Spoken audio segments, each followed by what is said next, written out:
زمان آنچه می‌اندیشید نیست. زمان بسیار متفاوت‌تر و عجیب‌تر از اون چیزی هست که ما تصور می‌کنیم. زمان نزدیکترین چیز به عمر شماست و برای اینکه سریعتر به مرگ برسید باید عمر شما دزدیده بشه.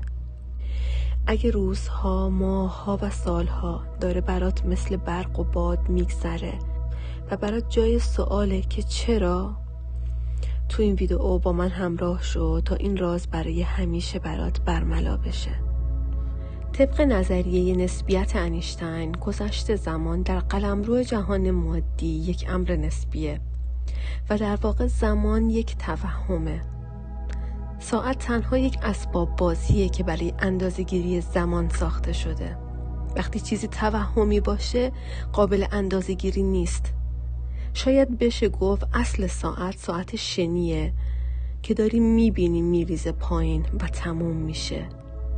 حال اگه ما به این آگاهی برسیم که تک تک ما برای هدفی پا به این سیاره زمین گذاشتیم و اون چیزی جز رسیدن به آگاهی و خودشناسی و در پی اون شناخت عظمت وجودی خداوند نیست و بپذیریم تک تک ما به طور بالقوه اون چرا که برای خوشبختی و رسیدن به سعادت ابدی نیاز داریم در وجودمون به ودیعه گذاشته شده، هیچگاه در بیرون از خودمون به دنبالش نمیگردیم. اما در این بعدی که در حال زیستنیم، همواره نیروی شر و منفی تمام تلاشش رو به کار میگیره تا شما سریعتر از تولد به مرگ برسین و در این بین نه شناخت خود برات اتفاق بیفته و نه شناخت خالق یکتات و تنها در این بین متمرکز و سرگرم به خواسته هات بشی و در انتها به اون هم نرسی. چرا؟ چون اگه به اون برسین به خودشناسی و خداشناسی هم میرسین. تمام تلاش نیروی منفی اینه که شما به شناخت خالقتون که سرآغاز آرامش مطلقه نرسین و از طرفی سریعتر هم به مرگ برسین. این کار جنبی هست که نیروی منفی انجام میده. یک کار اصلی هست این وسط که راجع بهش هیچ وقت صحبت نشده و ما در این جلسه میخوایم این راز عجیب رو بهتون بگیم تا از این به بعد آگاهانه تر زندگی کنیم و بازیچه نباشیم. وقتی به 6 ماه پیش، پارسال، 2 سال و 10 سال پیش فکر میکنی میبینی چقدر سریع گذشته. چندین و چند هزار دقیقه و ثانیه گذشته. شما چطور ندیدینش؟ چرا انقدر زود گذشت؟ زمانی که به خواب میرین و رویا میبینین انگار در اون رویا چند ساعت گذشته، اما ناگهان از خواب میپرین و میبینین تنها 5 دقیقه به خواب رفتین و در عالم واقعی فقط 5 دقیقه گذشته، اما در خواب انگار چند ساعت گذشته. زمان اونچه که ما فکر میکنیم نیست. زمان چیز متفاوت تریه. زمان نزدیکترین چیز به عمر شماست و برای اینکه سریعتر به مرگ برسین باید عمر شما دزدیده بشه. به طور مثال الان اول ماهه و شما قراره آخر ماه یک بدهی رو پرداخت کنین یا اجاره منزلتون رو پرداخت کنین و شما دوست دارید به سر ماه نرسین، اما میبینین چقدر زمان زود میگذره. و اما برعکسش اگه قرار باشه سر ماه یه پاداش فوق‌العاده‌ای بگیرین، چقدر زمان برات طولانی میشه. زمان برای رسیدن اون چیز بد سریع میگذره تا بهش برسین، اما برای چیز خوب دیر میگذره. اگه دقت کرده باشین افراد مسن وقتی پای صحبتشون میشینیم خاطره های ناگفتهشون تمامی نداره و هر دفعه یک خاطره جدید از گذشته دارن برای تعریف کردن. شما بیا ببین خاطرات تمام زندگیت به اندازه 5 ساعت میشه که اونو برای کسی تعریف کنین. چرا شما خاطره ندارین؟ یه اصطلاحی داریم به نام حی و حاضر بودن. در واقع ما حی هستیم ولی حاضر نیستیم. ما زنده ایم اما حضور نداریم. در این 6 ماهی که گذشت شما چقدر نگران آینده بودین؟ زمانی که همش میری بیرون نگرانی و مضطربی، منتظری اتفاقی بیفته برات. انتظار ترس داری. شرایط مالی، بحث سلامتی، مسائل احساسی سریعتر از اون چیزی که فکرشو کنید عمر شما رو میگذرونه. در واقع عمر شما گرفته میشه و در اصل به جای 1 ماه 2 الی 3 روز زندگی کردی، چون هیچیشو یادت نمیاد. حی بودی ولی حاضر نبودی. با ایجاد انواع و اقسام ترس ها، با ایجاد انواع و اقسام انتظارات ترس، عمر شما داره دزدیده میشه. زمان توهمه، زمان واقعیت نیست. زمان این نیست که در 10 روز 10 تا 24 ساعت گذرونده باشی. نه، نگذروندی. توهم گذروندن رو داری. زنده بودی ولی حاضر نبودی. تو 6 ماه شاید 5 الی 6 روز شما توش حاضر بودی. توی توهم گذروندیش، مثل اون خواب و رویا که فکر میکنی 5 دقیقه طول کشیده اما 6 الی 7 ساعت طول کشید، اما تو رویا بودی. حالا راهکارش چیه؟ برای اینکه نتونن عمرتو بدزدن، به جای انتظار ترس باید انتظار خیر ایجاد کنی برای خودت. وقتی یه عمری به ما داده شده، توی این عمر میتونیم به کمال و نهایت برسیم، پس چرا نمیرسیم؟ ما توی 100 سال فقط 20 الی 30 سالشو داریم زندگی میکنیم. راهش چیه؟ منتظر خیر بودن، منتظر نجات بودن، پذیرفتن این باور که خداوند خیر مطلقه و همواره برای من خیر و برکت میخواد. به خودت بگی و بارها تکرار کنی، سر این ماه قراره یک اتفاق عالی برای من بیفته، اما من نمیدونم چه اتفاقی، ولی با اعتماد به خداوند من منتظر این خبر عالی هستم. نه منتظر از سر نگرانی، منتظر با ایمان و با اعتماد کامل. زمانی که شما منتظر ترس هستین و خودتون رو درگیر اخبار منفی میکنین، منتظرین اخبار بد بیشتری بهتون برسه. پس عمرت ناآگاهانه داره هر لحظه گرفته میشه.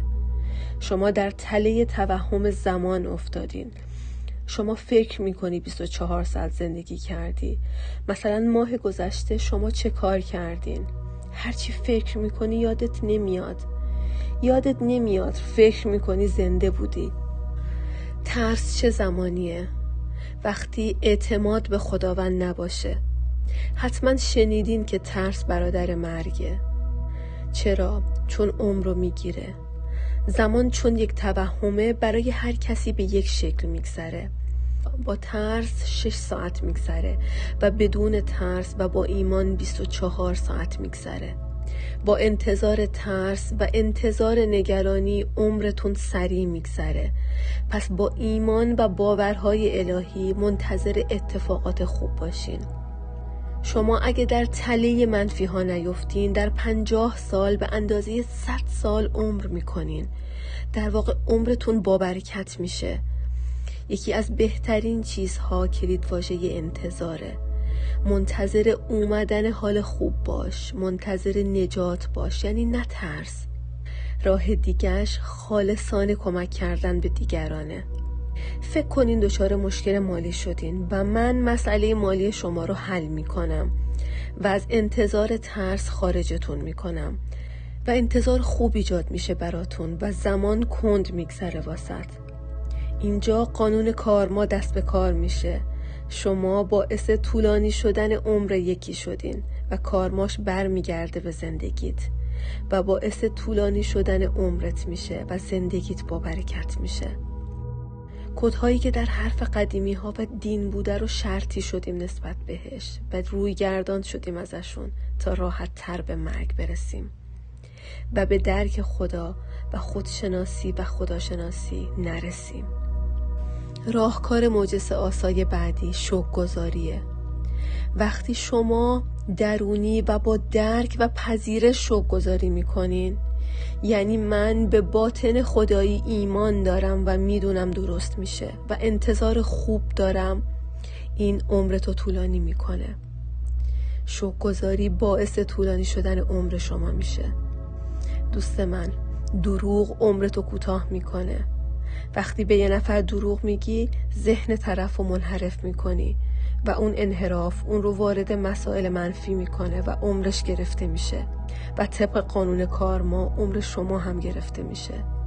عمر 100 ساله رو 50 سال زندگی میکنی، باقیش توهمه. وقتی غذایی میخوری که میدونی مضره، داری عمرتو کوتاه میکنی. چرا؟ چون ناخودآگاه شما منتظر اتفاق بده و در انتها همین ساعت شنی سریعتر خالی میشه. اگه در مسیر خدا قدم برداری، یعنی به خدا اعتماد داری و انتظار خوب داری، چون خدا رو قدرت مطلق جهان هستی دونستی و در ذهنت به هیچ چیز و هیچ کس دیگه قدرت ندادی. در نتیجه زمان برات کند میگذره و عمر طولانی و پربرکت میشه. بعضی ها در 30 سال به اندازه 100 سال زندگی کردن، چون در انتظار خیر زندگی کردن. پس ترس رو کنار بذار، منتظر خیر باش، به مردم کمک کن، راستگو باش و شکرگزار باش. میبینی همون باقی عمرت به اندازه 100 سال 200 سال میگذره برات و عمرت پربرکت میشه. میخوام یک تکنیک بهتون بگم که اسمشو گذاشتم ترس‌های سوخته.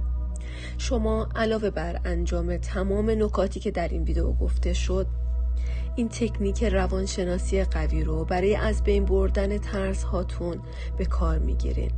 با این تکنیک القای ذهنی برای شما اتفاق میفته و به مرور و به راحتی بر ترس هاتون غلبه میکنید. حالا تکنیک به چه صورته؟ هر ترسی رو که دارین و تصمیم دارین از بین ببریدش، به صورت کلیدواژه روی یک برگه می نویسین.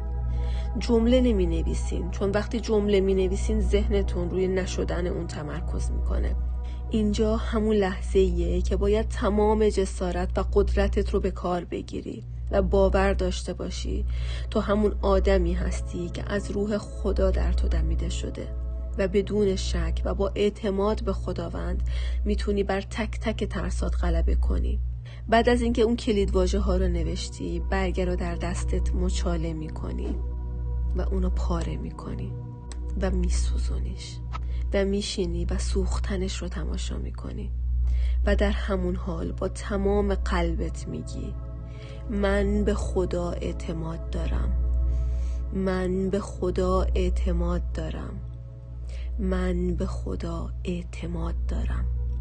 میبینی چطور تک تک سلول های بدنت اون انرژی رو حس میکنه و میبینی چطور یک آن تمام ترس هات خاکستر میشن و نابود میشن. اگه همین الان ترسایی داری که حالتو بد میکنن و انرژیتو میگیرن، بلافاصله بعد از دیدن این ویدیو حتما این تکنیک رو انجام بده. این تکنیک رو به مدت 40 روز به طور مداوم انجام بدین تا معجزش رو ببینین. در پناه خدای بزرگ پر از نور و عشق الهی باشین.